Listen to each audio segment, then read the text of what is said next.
तो सवाल बहुत खड़े हुए। पूछा गया कि आखिर क्या फैसले लिए जाने वाले हैं। ये कहा गया कि किस तरह से तब्दीली लाई जाएगी कि रेल हादसे रुके। ये तमाम सवाल पूछे गए, लेकिन चूक क्या हुई, ये सच्चाई अब सामने आ गई है और वो जानकारी इस रिपोर्ट के जरिए अब आपके सामने रखी।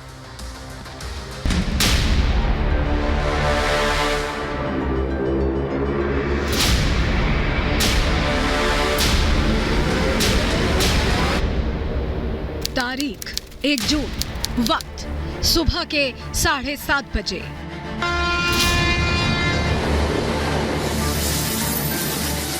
बेंगलुरु के यशवंतपुर स्टेशन से यात्रियों से भरी बेंगलुरु हावड़ा सुपरफास्ट एक्सप्रेस हावड़ा के लिए रवाना होती है, जहां उसे 2 जून की शाम करीब 8 बजे पहुंचना था। तारीख 2 जून, वक्त दोपहर के 3:20। हावड़ा से शालीमार चेन्नई सेंट्रल कोरोमंडल एक्सप्रेस चेन्नई के लिए रवाना होती है, जहां उसे 3 जून को शाम 4:50 पर पहुंचना था। इन दोनों ट्रेनों में सवार यात्रियों को क्या पता था, क्या खबर थी? अपनी मंजिल पर पहुंचने से पहले इनके परिवार में मातम पसर जाएगा, कहर टूट पड़ेगा।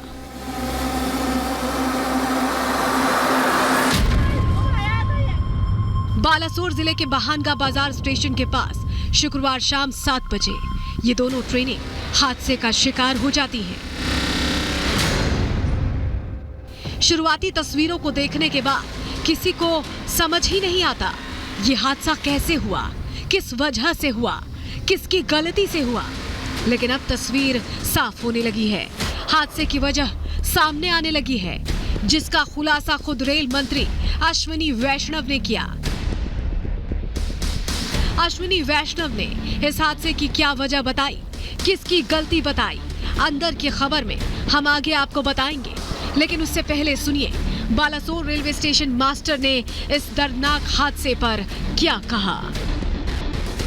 बहानगा बाजार स्टेशन, वहाँ लाइन नंबर 1 जो लोप लाइन है, वहाँ मालगाड़ी खड़ी थी और कोरोमंडल के लिए थ्रो सिग्नल दिया गया था। नहीं, ऐसे तो मेरा तो 25 साल नौकरी हो, ऐसे कहीं नहीं होता। अब इसके मॉडर्नाइज हो गया है, सवाल ही नहीं उठता। लेकिन कैसे हो गया वो तो मुश्किल है, इसमें नहीं होता ऐसे सब बोल। अभी जब तक हाँ ये पॉइंट नहीं होगा तब तक सिग्नल नहीं होगा, सब इंटरलक्ड है उसमें। अश्विनी वैष्णव हादसे के बाद से ग्राउंड जीरो पर मौजूद हैं और आज उन्होंने इस ट्रेन हादसे की वजह बताई। उन्होंने इस बात का भी खुलासा किया जो इस हादसे का जिम्मेदार है उसकी पहचान कर ली गई है। वैष्णव ने 2 टूक कह दिया है, दोषियों के खिलाफ कड़ा एक्शन होगा। ये विषय अलग है, इस विषय में पॉइंट मशीन की बात है, इलेक्ट्रॉनिक इंटरलॉकिंग की बात है। इलेक्ट्रॉनिक इंटरलॉकिंग में जो चेंज किया जिसके कारण ये दुर्घटना हुई, जिसने भी किया, जिसने भी जो भी इसके कारण है वो इन्वेस्टिगेशन से निकलेगा। अब आपके जहन में ये सवाल उठ रहा होगा कि आखिर ये इलेक्ट्रॉनिक इंटरलॉकिंग है क्या?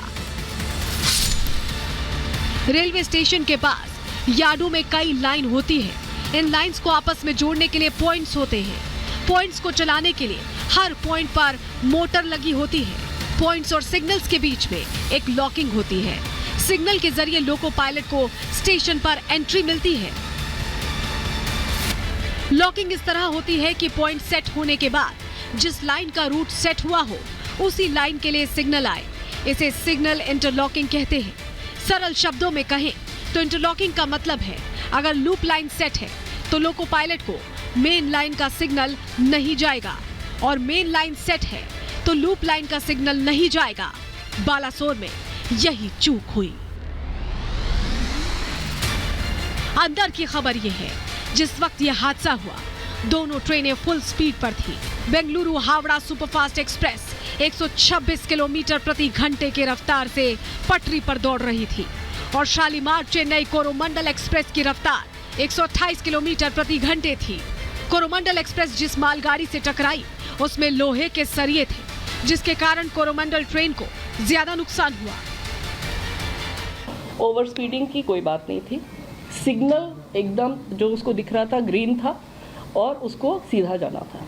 सिग्नलिंग में कोई कोई परेशानी पाई गई, लेकिन वो भी प्रिलिमिनरी जानकारी है, जांच चल रही है, इसलिए उनकी जांच कंप्लीट हुए बिना हम लोग कुछ भी नहीं शेयर कर सकते हैं। बहानगा बाजार स्टेशन में क्या हुआ? तीनों ट्रेनें आपस में कैसे टकराईं? किस वजह से टकराईं? ये आपने जान लिया।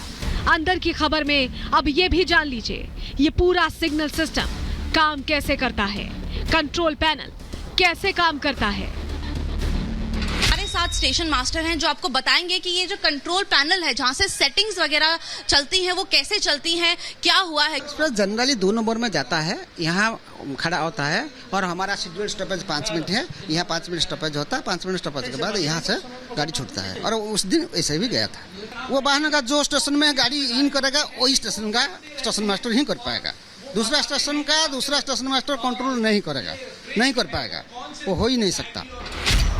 बालासोर हादसे ने देश को हिलाकर रख दिया है, झकझोर दिया है। सरकार ट्रेन हादसे को लेकर एक्शन मोड में है और जल्द इस हादसे के दोषियों को सामने लाने की बात कह रही है। लेकिन इन सब के बीच लोग अब भी अपनों को तलाश रहे हैं। हादसे वाली जगह से लेकर अस्पताल तक ढूंढ रहे हैं। हर आंख पे एक ही उम्मीद है, एक ही आस है, उनके अपने जिंदा होंगे, सही सलामत होंगे।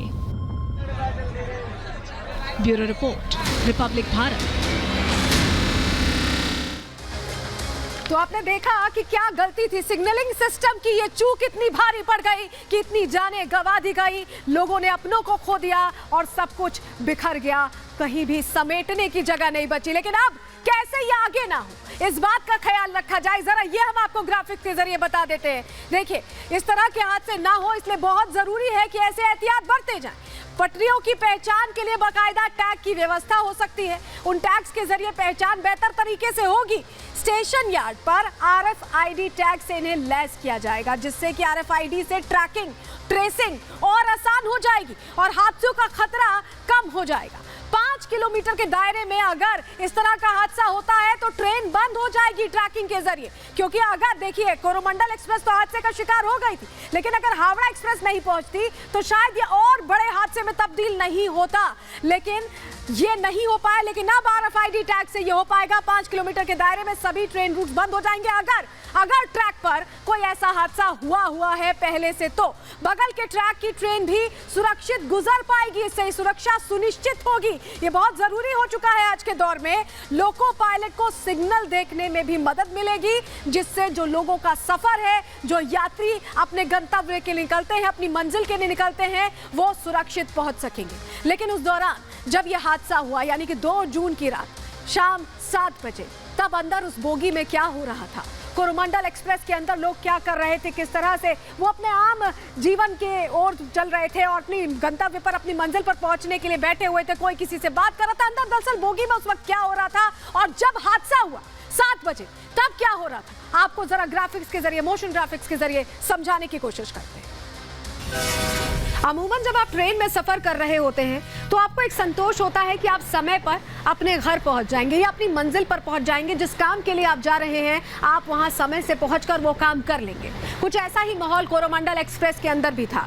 कहा यह गया, जो रेलवे विभाग की तरफ से रिपोर्ट आई है, कि कोरोमंडल एक्सप्रेस ही हादसे का शिकार हुई थी। लेकिन उससे पहले क्या हो रहा था, 7 बजे करीब हादसा हुआ है 6:45 पर। कुछ ऐसा ही माहौल था एक बोगी के अंदर, जहां कुछ लोग बैठे हुए थे, कोई अपना मोबाइल देख रहा था, टाइम पास कर रहा था कि कितना वक्त और लगेगा और कुछ देर बाद लेटने जा पाएंगे, अपने बर्थ पर लेट जाएंगे। कुछ लोग खाना खा रहे थे, क्योंकि 7 से 8 बजे के करीब का वो वक्त होता है जब अमूमन ट्रेन में लोग खाना खा लेते हैं और उसके बाद बर्थ पर लेटने चले जाते हैं। कुछ लोग फोन पर बात कर रहे थे, अपने अपनों को बता रहे थे कि वो पहुंचने वाले। देखिए, गर्मी की छुट्टियां चल रही हैं, कुछ लोग परिवार के साथ भी निकले हुए थे, क्योंकि ये वो मौका है जब लोग रेलवे से कहीं घूमने जाते हैं गर्मी की छुट्टियों के दौरान, परिवार को लेके जाते हैं। और कोरोमंडल एक्सप्रेस में भी ऐसे कई परिवार थे जो अपनी मंजिल के लिए निकल चुके थे। किसी को अंदाजा नहीं था कि आगे क्या होने वाला है, लेकिन हम आपको बताते हैं ये 6:45 का समय था जब लोग ऐसे यहां बैठकर अपने तमाम काम कर रहे थे। और अचानक क्या हुआ, अगली तस्वीर में आपको बताएं। और अब हम पहुंच गए हैं कोरोमंडल एक्सप्रेस के ड्राइवर के केबिन में। आप देखिए यहां पर पूरा सिस्टम ये आप देख रहे हैं लगा हुआ है। ड्राइवर ट्रेन को ड्राइव कर रहे हैं और सिग्नलिंग की जो ये पूरी प्रॉब्लम थी जिसकी वजह से ये हादसा हुआ, ये अब हम आपको समझाने जा रहे हैं। देखिए ये रेड लाइट ऑन है और ये बाकायदा सिग्नल दिया गया था और उसके बाद ये ट्रेन कोरोमंडल एक्सप्रेस उसी ट्रैक पर जाती है। आप देखिए ये जो ट्रैक है यहां आप जब सामने देख रहे हैं तो यहां पर देखिए ये मालगाड़ी खड़ी है और मालगाड़ी उसी ट्रैक पर मौजूद थी और कोरोमंडल एक्सप्रेस भी 126 किलोमीटर प्रति घंटे की रफ्तार से तेजी से आगे बढ़ती जा रही थी उसी ट्रैक पर। और ये सिग्नलिंग की दिक्कत की वजह से हुआ कि कोरोमंडल एक्सप्रेस आगे बढ़ती है, सीधे मालगाड़ी में इसकी टक्कर होती है और ये कोलिजन इतना भयंकर था कि कोरोमंडल एक्सप्रेस के तमाम डिब्बे पटरी के दोनों तरफ बिखर जाते हैं और लोगों की जान सासत में आ जाती है। ये वक्त था 7 बजे का जब ये टक्कर हुई और सब कुछ तहस नहस होता नजर आया। और चलिए आगे अब आपको अगली तस्वीर में दिखाएंगे कि इस बर्बादी के बाद लोगों के लिए कैसे अंतहीन इंतजार का सफर शुरू हो गया। जब यह हादसा हुआ उस दौरान लोग बेतरतीबी से अपनों को तलाशने लगे, जल्दबाजी करने लगे। जिन लोगों की जान बची थी वो कोशिश कर रहे थे बदहवासी में कि यहां से भागने का रास्ता देखें, क्योंकि ये जो बोगियां थी ये ऊपर नीचे हो गई, कोई किसी बोगी पर चढ़ गया था। इस तरह की स्थिति बनी हुई थी। आप देखिए अंदर का हाल क्या रहा, बोगी के अंदर का हाल आपको हम दिखा रहे हैं। आप देखिए किसी का सामान पड़ा हुआ है, किसी बच्चे का खिलौना पड़ा हुआ है, किसी का खाना पड़ा हुआ है, किसी की अटैची खुल गई है। और ये स्थिति ऐसी बनी कि लोग समझ ही नहीं पाए कि वो बचने का रास्ता कैसे निकाले। चीख पुकार मचती नजर आई, लोग आवाज लगा रहे थे, मदद के लिए पुकार रहे थे और आसपास के जो लोग थे, जो रहवासी थे, इस भीषण टक्कर के बाद जो आवाज गूंजी फिजा में उसके बाद आए और लोगों की मदद करने लगे। किसी तरह जो लोग फंसे हुए थे उन्हें निकालने की कोशिश करने लगे और उसके बाद पुलिस को फोन किया गया, जिसके बाद पूरा महकमा पहुंचा और मदद के हाथ इन लोगों के लिए बढ़ाए गए। लेकिन अंदर का माहौल कुछ ऐसा ही था, लोगों के सामान बिखरे हुए थे, पटरियों पर डिब्बे ही डिब्बे हर जगह नजर आ रहे थे, लोगों के शव नजर आ रहे थे और सुनाई दे रही थी तो सिर्फ उनकी अंतहीन दर्द भरी पुकार।